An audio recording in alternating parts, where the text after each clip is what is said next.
আমরা যদি অন্যায়ের বিরুদ্ধে প্রতিবাদ করার জন্য একত্রিত হই, অন্যায়কারীরা অন্যায় করার কোনো ক্ষমতা রাখে না। আসেন, যারা অন্যায়কারী তারা সংখ্যায় কম হলেও তাদের অন্যায় কর্মটা করার জন্য তারা একত্রীভূত হয়, ইউনাইটেড থাকে। আমরা যারা নিজেদেরকে নির্যাতিত মনে করি,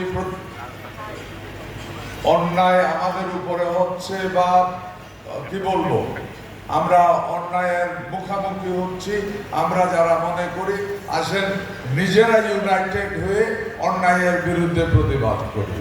অন্যায় একটা জায়গার থেকে হয় না। যদি বলা হয় যে এখানে অন্যায় করে, এখানে বক্তব্য এসছে অমুক জায়গায় চাঁদাবাজি করা হচ্ছে, আমরা এই চাঁদাবাজি থেকে মুক্ত চাই। আমিও মুক্তি চাই, যে ক্ষেত শ্রমিক আছে সেও মুক্তি চায়, যে ক্ষেতের মালিক আছে সেও মুক্তি চায়।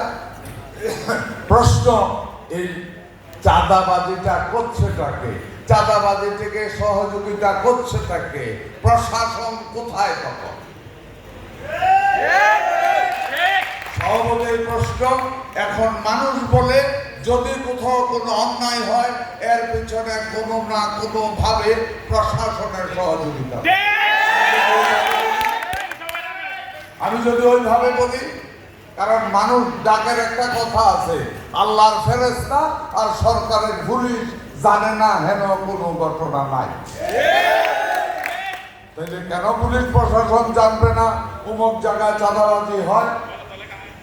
যে নেতারা বক্তব্য রাখেন, আমারও বক্তব্য, ওই নেতাদের ভিতরে কেউ আবার এর সাথে জড়িত আছে কিনা ওইটাও একটু খুঁটিয়ে দেখেন না।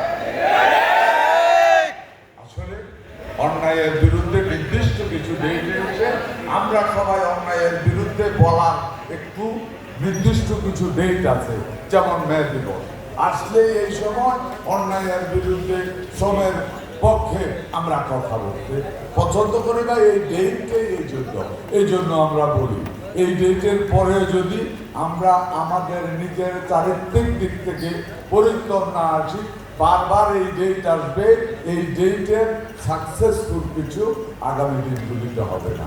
তাই আসেন নিজে পরিবর্তন হই, নিজে সৎ হই, অন্যকে সৎ হতে উৎসাহিত করি, তাহলে দেশের পরিবর্তন হবে, শ্রমিকের পরিবর্তন হবে, দেশের অর্থনীতির পরিবর্তন হবে, মালিক হ্যাপি হবে, শ্রমিক হ্যাপি হবে।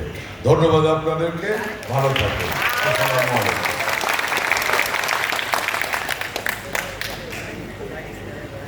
ধন্যবাদ।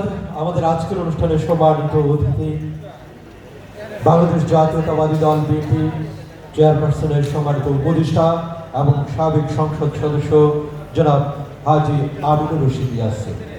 সম্মানিত